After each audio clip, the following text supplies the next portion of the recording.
Hey guys, it's Kevin again, and this is my review for Sons of Anarchy, Season 7, Episode 3, Playing with Monsters, and this episode was fantastic. I loved it, and one of the things this episode did, very much like the second episode was, the second episode was more of a build type of episode. This episode definitely did what a final season should do. It provided a lot more threats for them. It made the show a lot more interesting. There were a lot of really cool scenes in this episode, and it really set up the season very well. I mean, the past two episodes were good, but they were not as intense as they should be, and this episode really set the bar really high for the show, and this episode was just fantastic, fantastically written, and everything about it was really good. I really enjoyed this episode, and I was really into it the entire time, so let's just get to it, because overall, I thought this was, as I said, a very good episode that really set things up really well. The beginning of this episode was hilarious, because Lila is directing a sci-fi porno. They're shooting with a Frankenstein feel, and the guys watch with interest. It's actually Shankenstein, Skankenstein, and it's really funny, definitely. I thought that was a fun scene to watch, and the thing I liked about this scene is just the fact that, like, it really felt like one of those cheap type of movie, like one of those, like, really bad porno movies you see on, like, Showtime. You know when, like, there's nothing else on TV? Because I will admit, I would have watched those, okay? I don't care, I'm 16, I've watched those, okay? You know when there's nothing else on TV, and it's, like, late at night and you can't sleep, I will watch those. I mean, I'll be honest there. So I thought that was a really funny scene to watch, definitely.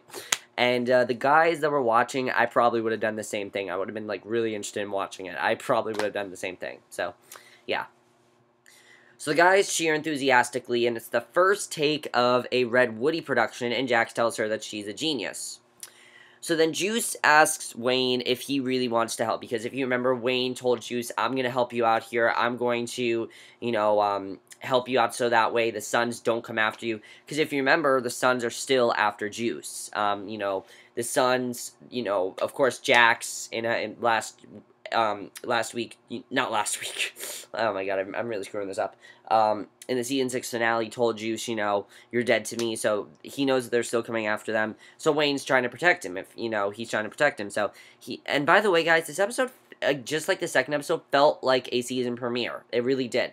Is every episode of the season gonna feel like a season premiere? Because this one felt like it did what the season premiere didn't do, which is really amp up the tension, definitely, it really did that in this episode. So he asks if he's working with the sheriffs, and Wayne says that's about Tara. And Juice asks how he knows he can trust him, and Wayne says he should already know that. He should already know that he can trust him, because he told him explicitly that he can trust him. Especially because the fact that Juice tied him up into... Wayne was tied up into the bathtub, and Juice saved him. He knows that he can trust him because Juice saved him. So this is what Wayne's doing for him in return. It's sort of like, you do this for me, I do this for you. It's one of those sort of things. So basically, he does need a big favor, and Wayne says he needs one too, which is to help find Tara's killer. And he says he'll help if he helps him, and Juice nods, and Juice obviously, you can tell Juice knows he's in a bad situation. It was good to see Juice in this episode actually have a brain. This scene, Juice actually had a brain, because you could see that Juice was like, I want to help him, but I know that this is not the right thing to do. He knows that Gemma did it, and he wants to cover that up as well. But I think at this point, Juice is just interested in getting away from the Sons, because they're after him, and he doesn't want to get killed, obviously. So that's really what Juice is interested in right now. So Chuck is chatting with Abel, and Gemma comes in, and Nero is boxing up stuff, and Gemma grabs a box, but Nero says it's too heavy. And he says it's books and carries the box, and Sandy asks Gemma if she's taking her birds, but she says she can't, and she asks if the girl wants them, and she says she does. And I gotta tell you, this Sandy girl, the babysitter, she is hot, I gotta say. She is hot, and probably the hottest girl on the show besides Wendy. And Kiki tells Sandy that Ken is there again, and he says her dad doesn't like what she does until he needs money. So Nero comes back and holds her, and he clucks at the birds. It was definitely a cute scene there. I enjoyed that. And she asks if he really has to leave, and he said it's only temporary. And he says he'll spend more time at her place, and she says everyone is living there. He calls her grandma, says she likes a full house, and she asks if things will be okay with him. and Jax, and Jax, if everything's gonna be okay with him and Jax. And he says they'll get through it, and he says he wouldn't pull her back if he wasn't sure, pull her back in if he wasn't sure, and they hug it out. So, oh, by the way, this plot with Sandy in this episode, I really liked it because we hadn't seen any of that so far this season, and I really enjoyed seeing that plot because it further, made us more interested in their character. I was definitely more interested in their character in this episode than I was in the past, in last week's episode. Last week's episode, we saw her for, like, one scene, and I was interested in her character in this episode. Her character definitely seemed very interesting to me.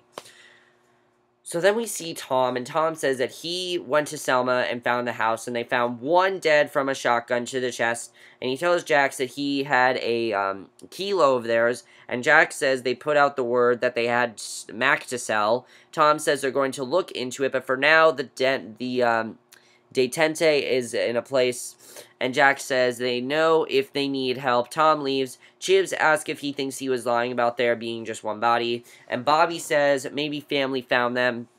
Jax says why they would take the body, but not the dope, and Jax says he's got to see Tully about moving the extra keys. So Bobby says he's going to call Jerry, and of course that's not a good idea, because of course Jerry knows that Jerry was friends with one of the Chinese. They have no idea about this right now. So they head out, and Tig says it's Ebony Prince, and Happy asks if he's expected, and Jax says no. He tells him he's early for the afternoon 12 inches of slave shoot, and he's joking, and Jax gets into the car. And then August asks what, Henry's crew wanted, because if you remember, Henry and his crew went up to Jax at the end of last week's episode and said, look, you continue doing to us, we're gonna kill you, basically. Now, Jax says it's about the Irish guns, and August says they need trust, and you can't live in the same space with secrets and lies. Because, of course, Jax is lying to him, because, Jax told him last week, I'm not going to do this till we find out who the killer is. I'm not going to do any further damage till we find out who the killer is, and he has not done that since. He has not done that since. He hasn't done that since. He has not kept his word to August, so definitely at this point, I don't trust Jax right now. So, basically, he then asks again, and Jax says the same reason he's here. He says the gun buy in Selma was ambushed, and his crew is a suspect, so he gave proof. It wasn't him. So, August says he needs the proof, and Jax says it's a local Peckerwoods that were caught with the H. And August says he knows there are some kilos still at large. Now, Jax says this doesn't work if they don't trust each other, because August doesn't really trust him right now. So August says the difference between him and Pope is Pope was the smartest, and he's the deadliest. Which makes sense if you think about it. Jax at this point is like a hard stone serial killer. He's not really a serial killer, but he is someone where if you were involved with Tara's murder, or you knew about it, he will kill you. That's just the kind of person Jax is right now. He's sort of on a vigilante mission. I wouldn't even call him a vigilante. I call him a vigilante, but like a vigilante you don't root for. You know how like there's like Arrow and Batman, those kind of vigilantes? Not like that. I would say Jax is a kind of vigilante, and I have no idea why I just referred to them. I just thought of vigilantes. That's what I think of. He really, at this point, not only is he on this vigilante mission, he's really just, you're not rooting for him. He's digging his own grave, as I said. He definitely is putting himself into his own grave. So they roll up on Tyler and his crew. They hug it out and ask what's up, and Tyler tells him he's sorry about Tara, and Jax says he's sorry his crew got hit, and he asks why he's here. Chib says that August is clamping down on them, and Tyler asks if they hit the Chinese. And Jax says his direction may not be the same as August, and he needs to know where he stands with the 1-9ers. And basically, he says that Leroy sold their street to Pope, and they can't shit on their pipeline. So Jax asks what if he can keep him whole, and Tyler says that's a hard promise to sell. So Jax gives them half a key and tells them to move it on without giving August a cut. And Tyler says he did hit the Chinese, and they tell him it just fell off a truck. He tells them Chester Cray, one of the guys in that group, is starting a new set of purple, and he asks them to help him squash that, and he'll land with them. So he kind of has this deal going on with them. So they slap backs on it, and they agree to it. So Wayne goes to see Althea, and he says he may have a lead on the murders. And he says it makes sense to focus on Henry Lynn's crew, because that's who he pretty much thinks does it. No one suspects Gemma at this point. and she asks why they would take on Roosevelt. And he tells her about Black and that the Chinese are upset about it. And he says Eli was escorting Tara and may have been collateral damage. She asks for the source, and he says someone reliable who owes him a favor. And he says it has to be off the record for now or he'll stop taking, and then he leaves. So Rat Boy curses and hops off Brooke when Wendy tries the knob. Wendy asks why the door is locked, and she asks if she's doing it in front of the baby, which she is. That was a really funny scene. I thought that was really funny. Brooke and Ratboy, you know, they're just having sex, and Brooke says he was sleeping, and Ratboy says he's a baby, and when he says that's bad judgment, goes to pick Thomas up. Ratboy begs her not to tell Gemma, and when he tells him not to pull Brooke into this or knock her up or anything, she says, look, don't get her pregnant. Just don't get her pregnant. She's so young. I don't want her to get involved in this. Just don't get her pregnant. And that's honestly a good thing because Ratboy is not really knows how to be a father. He doesn't. It's clear there. He does not know how to be a father. So I would have probably said the same advice to Brooke. Look, it's like, do whatever you want with him, just don't get pregnant, because he has no idea how to be a father. If he would just have sex in front of his own child, like, he does not know how to be a father. Seriously, there's this thing called, a nursery. Seriously, get a nursery and then have sex. That's when you need to do that. So Jax goes to see Borowski, who says it better not come back and bite him in the ass, and Tig says they need to go to Pier 19. Jax says he'll let Borowski know when it goes down. So Jax meets Chester, and some of his guys have guns, and he says he knows they've been talking to Tyler. They tell him they're looking for someone in purple who has balls and can stand up to August. There's a very intense scene going on right now. I thought this was a very well done scene. It was a very tense scene. It had the right amount of tension that it needed, and just a really tense scene here. So Chip says they can get in. Oh, wait, I wasn't there yet.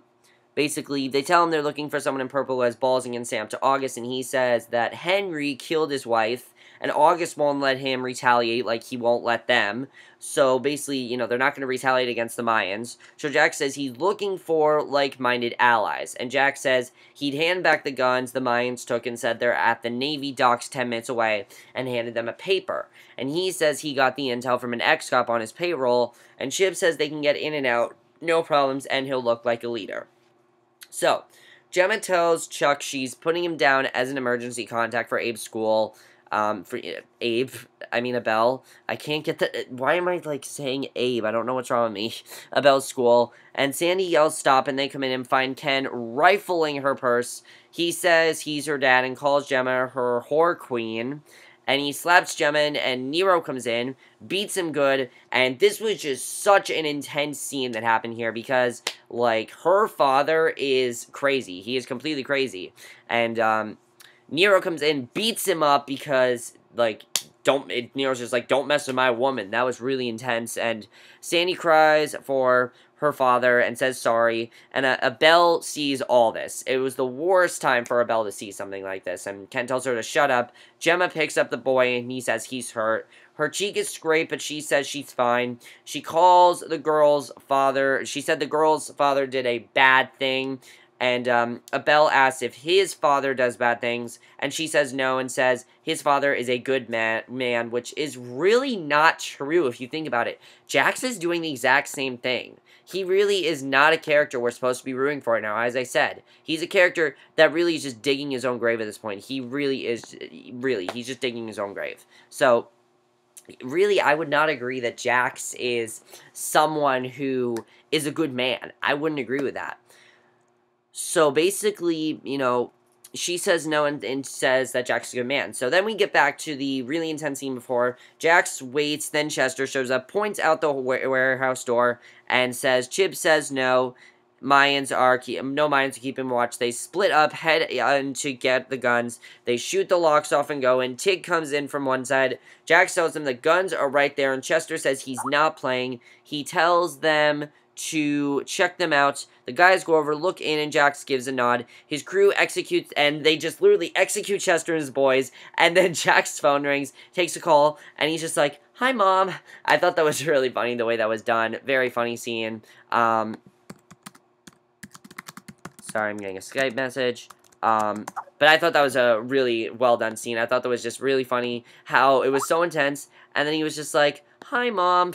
I just thought that was really funny what happened there. So I really like that scene, and I thought it was well done. It's always great that I like that the show does have a lot of comedy, because while the show is really good when it is intense, it needs comedy. We need comedy in there so we have an equal balance. It's just that simple. We need comedy in there so we have the equal balance. So I definitely enjoyed that we had comedy in there. I thought that was definitely very well done.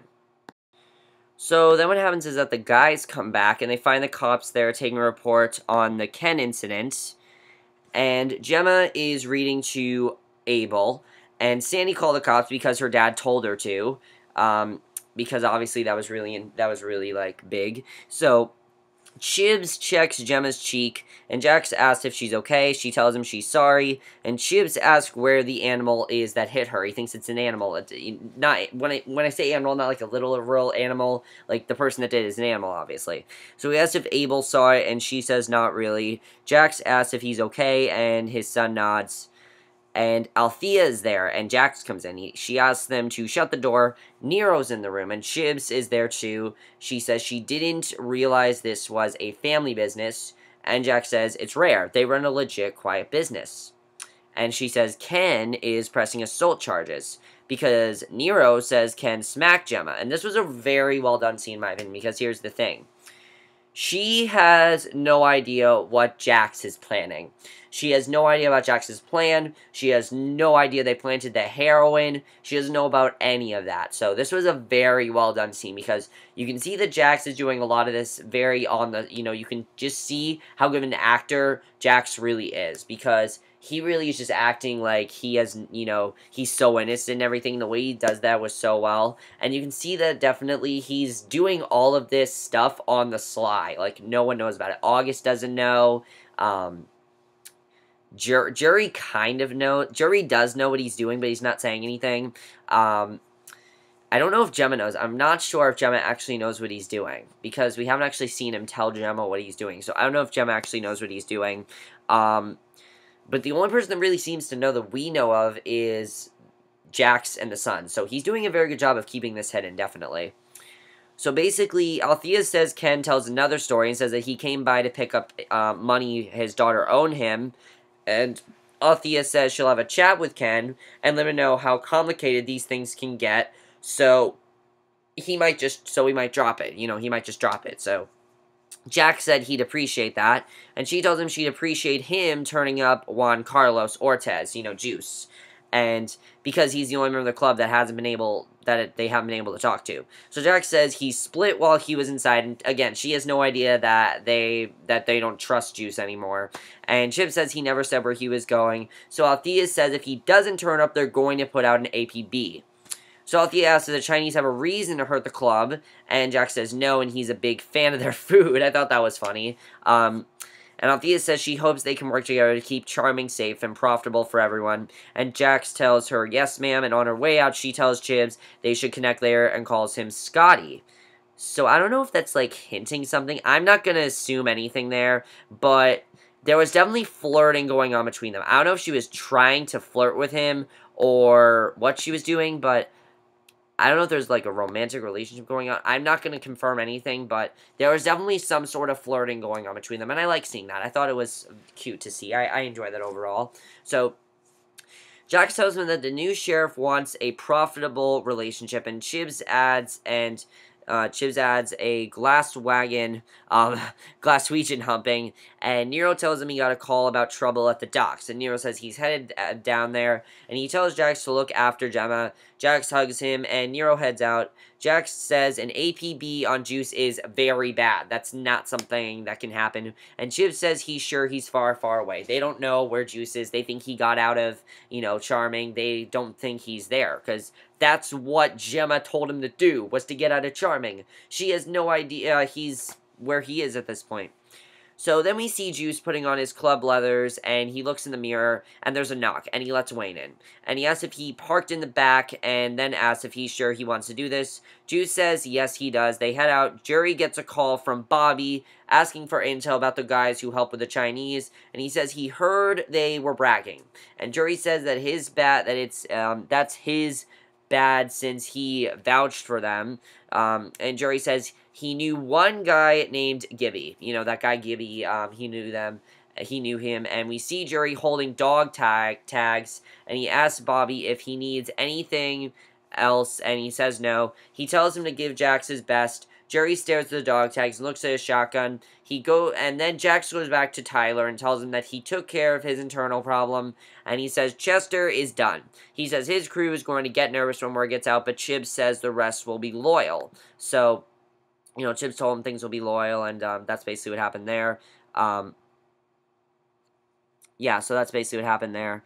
And after this happens, basically, Jax watched them go off, and Chibs gets a call, and he tells Jax that he has to see his parole officer, but he doesn't know why. And Happy says it's a bullshit check-in, and Jax tells him to go handle it because that's really his business. He needs to handle it. And Nero comes into the dock and says, he sees Bearski having the cleanup done by some dirty cops looking to avoid paperwork. So, also asks how they found out where they stored their shit, and Bearski says it's not his problem and they need extra money to cover the cleanup. He tells them there's some one-niner issues going on, it's going to get worse. He tells them there's a splinter group meeting at 4 p.m. at the Cream Club, and they ask how he knows, and he says he knows everything, and also tells Nero to get a group and meet. So Nero tells him it's Mayan, but Ozo says it's Brown, and they're all in it. So meanwhile, Wayne is waiting for Chibs at the diner, and Chibs asks why he's there. Now, Wayne tells him to sit. He says he has to have a friend make a call to get him there, and he asks why, and Juice walks to the table and sits, and tells Chibs he took Wayne at gunpoint.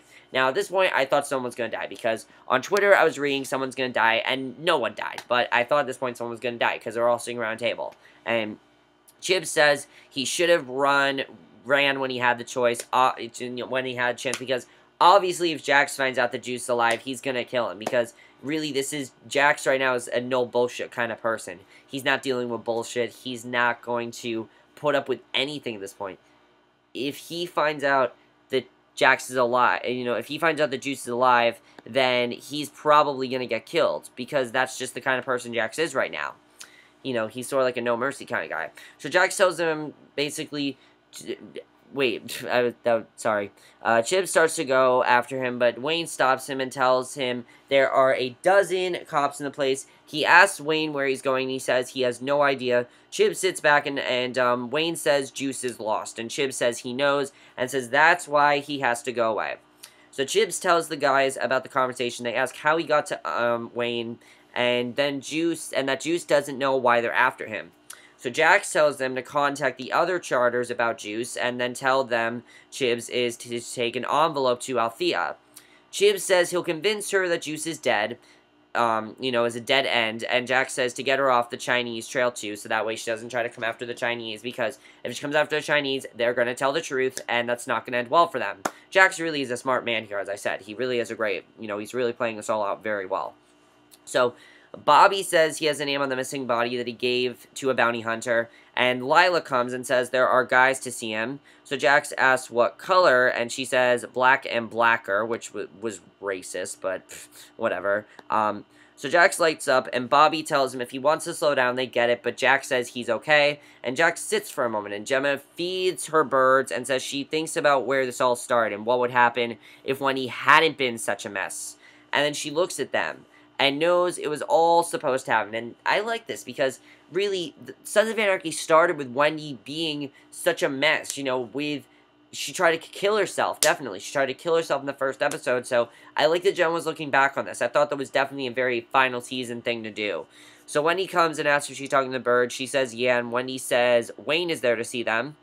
And Brooke thanks Wendy for not saying anything and tells her she loves Rat Boy, but Wendy says she doesn't love Rat Boy because, she thinks she does, but she really doesn't.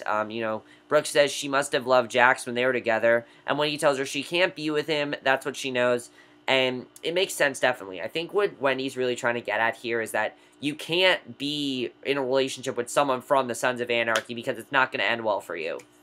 So I think that's really what she's saying there.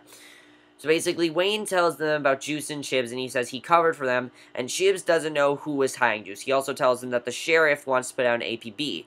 So Gemma tells Wendy to drive Juice out of town to a hotel. Unser agrees to go with her since he's a raw nerve. And, yes, that's what they're going to do. They're going to drive Juice out of town to a hotel. And Gemma obviously just wants Juice. I think pretty much she just wants Juice out of her life because Juice is just causing a lot of problems. So, Tyler and Jax meet with August and tell him the rogues could strike out at the Mayans or Chinese. And August says he has a big property deal, and this is a bad time for a gang war. It's not a good time. And he tells them to end the rogue problem now. Gets in his limo, drives off, and Jax says the war is already on and August is losing it. And he and Tyler bump fists, and, yeah, so definitely he knows there's a war going on. Because August now knows what's going on now. He now knows about, this war that's going on. So, definitely, he's trying to tell them to end it, but obviously Jax is not going to end it, Again, August doesn't realize that Jax is not going to do what he tells him to do. He's not.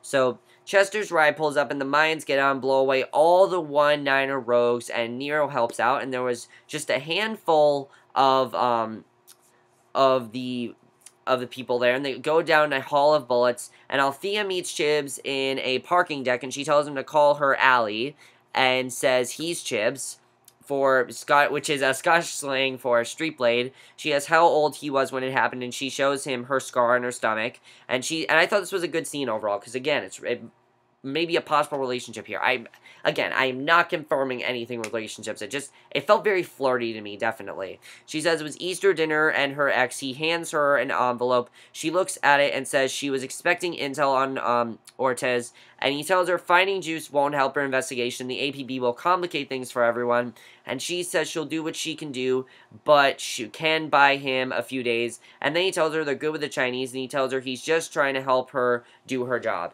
At this point, it didn't seem flirty to me. It just seemed like this was something that Jax told him to do. So he tells her the money is flexible rate, and they'd appreciate a heads up from things coming down from above. And again, they are doing this tremendously. This plan is working out perfectly.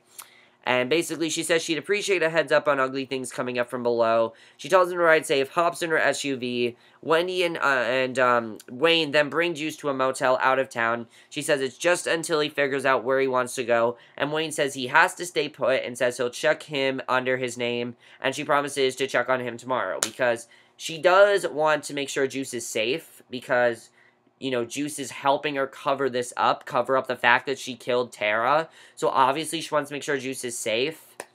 But at the same time, I think she's kind of getting annoyed by Juice, definitely. She wanted him out of her life, basically, in the last episode. So I do not think that Gemma really cares. Really, this is just for her benefit. That's why she cares so much.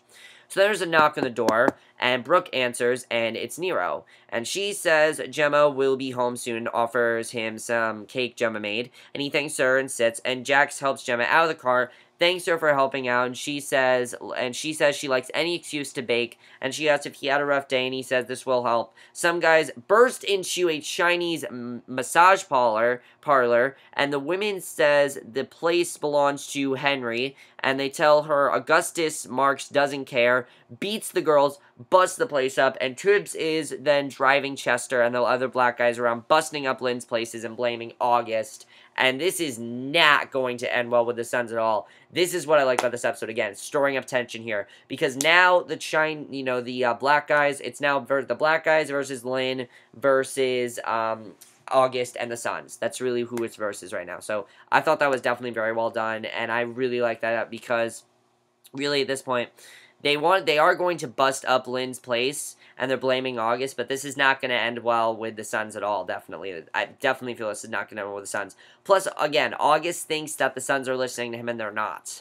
So, then the very last scene, Gemma's at Ken's place. She says she shouldn't have gotten in his business, and she says she made him a peace offering, says she made him a pineapple upside-down cake. He opens the door, offers her a drink. Jax literally kicks the shit out of the guy repeatedly, and she watches for a moment, turns her back to keep an eye out, and I kind of feel like that's what Gemma wanted. Like she planned it out. She wanted him to basically kill him, Not kill him, but like beat him up. So I thought that was really well done. I'm looking forward to seeing what's going to happen here. So now we got a lot of questions here, definitely, that I definitely want to talk about. First of all, we now have this really big battle between the Chinese,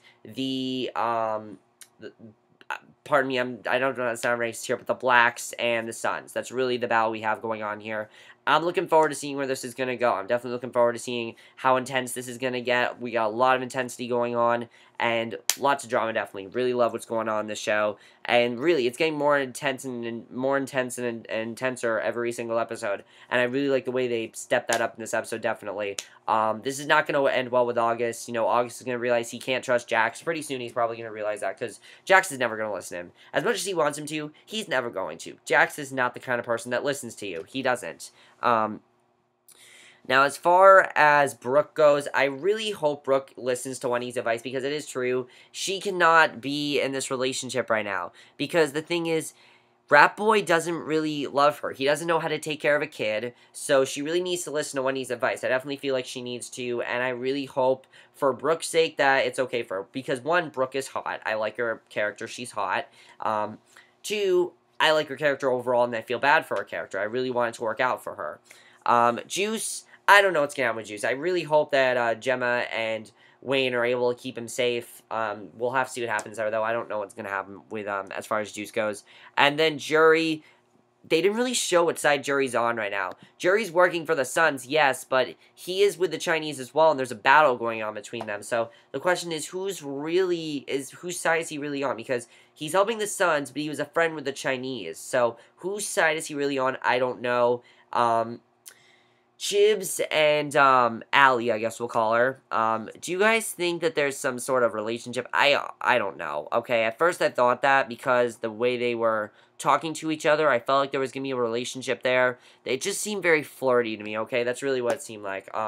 However, now it just seemed like they're working together, so I don't know what's going to happen between the two of them. Eventually, she's going to find out the truth. There's got to be a way for this to backfire, and there just has to be a way for this to backfire, definitely. Also, the other thing that's really big now is that, remember, Henry threatened Jax and said, if you do any more damage to my, company, I will probably sue you and I will kill you. So definitely Jax has, Jax has no idea what's happened to him now, because Jax is in a really big bind now that he's not going to be able to get himself out of. And also, what's going to happen between Ken and Jax? There's a lot of tension going on between them, and I'm really looking forward to seeing what's going on there. But that's basically it for my review. I hope you guys enjoyed it. Overall, I love this episode. Playing with Fire was a perfect title for this episode, because really, they're playing with fire here. They're playing with something that, is very dangerous mission, definitely. A very dangerous mission. I'm really looking forward to seeing what happens in the next episode. That's my review. Hope you guys enjoyed. See you guys in my next video, which will be my review for the season premiere of Awkward. So I'll see you guys for that. Okay, bye.